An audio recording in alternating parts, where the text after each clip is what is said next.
was recording the Chickens, Mixing the Chickens, Toronto band, and got a note, got some mail under my door, and it was like a notice, an eviction notice, 30 days, you're out on the street. After over 7 years, new landlords came, and it was like, what? It was devastating. March 30th, March 30th, 2000. I'm a stickler for dates. Don't ask me why. And it was like pretty devastating. And then I looked into it. And it was like technically they couldn't kick us out for 30 days notice. We had to give a bit longer than that. And ended up staging a demonstration in my landlord's office. About 50 musicians showed up. Much music. The cops. All these people with horns and noisemakers. Made a bit of a ruckus, a racket, put some posters up, because I just didn't think it was fair. I wanted to fight, not just for myself and the gas station, but just for the memory and the musicians, all the music that had gone off in that sacred building, right? And so I thought, man, I gotta fight the man, because this just ain't right. Even if it doesn't mean anything, even if no one cares, whatever, I gotta do it for myself.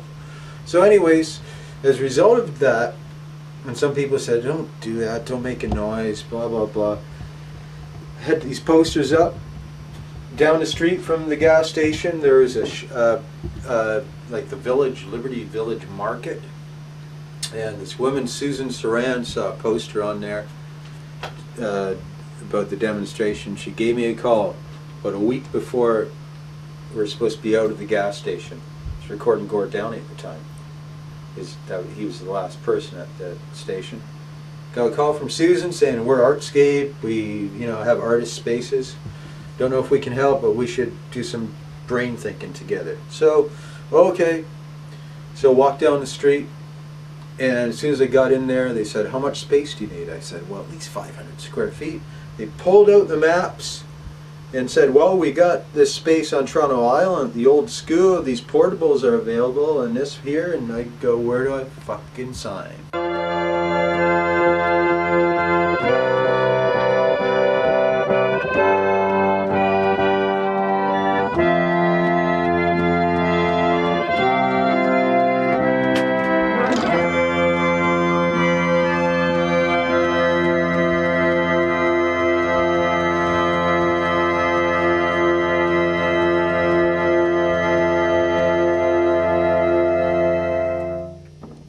I get up in the morning, first thing I do is I have my mixture of Greens Alive and some apple juice.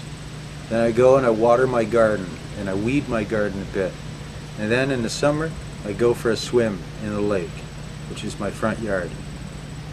So, and then sometimes I'll wake up at 5 o'clock in the morning, I'll take the canoe out.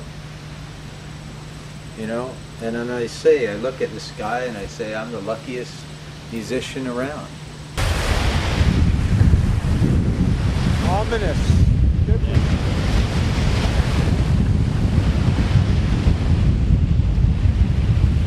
Well, recently I had a 9-piece band from the Netherlands called Korkestra. They were here for a couple of days. They're all real seasoned musicians. I've been working with Rock Plaza Central on their sophomore effort. The Huckleberry Friends, these 3 20-year-old girls making their second high.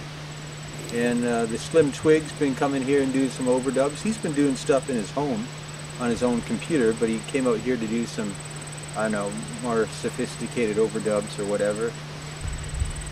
I don't know, I think they just want to get their guts out there and put it on tape or hard drive, right? They want their essence to be captured like it's always been. It's the same thing it was probably in the 50s or 40s, where people just want to play a good song or a good piece of music to the best of their ability. They want to be comfortable and lay it down.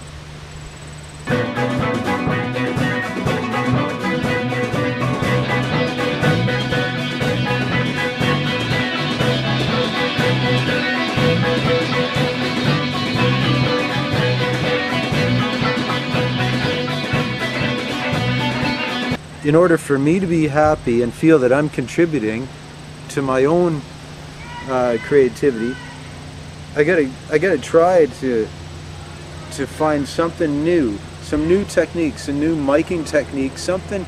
And sometimes that means something as simple as not being lazy. You know, like actually getting up from that chair in front of the board, that mixing board, and moving a mic, or plugging something else in. It might take a little more time, but you know, I think that's really important.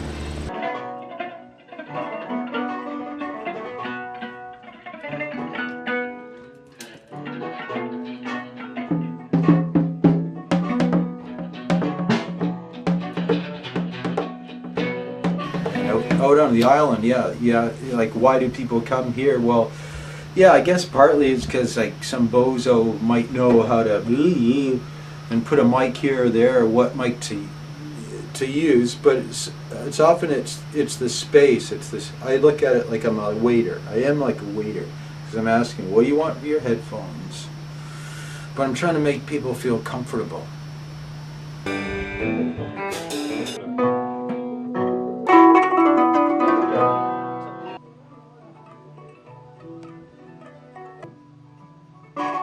Honest to God, every session, although every session is fatiguing, believe it or not, it's not working in a factory like my old man did for 40 years and I did for 14 months. It's not that kind of grunt work or that hellacious work of getting up every day at 6 in the morning and punching the clock or flipping burgers. But it can be fatiguing. With that said, every session is special. There's something special, right? And it's like you either like the music or like the people. If it works for both, that's, you know, that's maple syrup.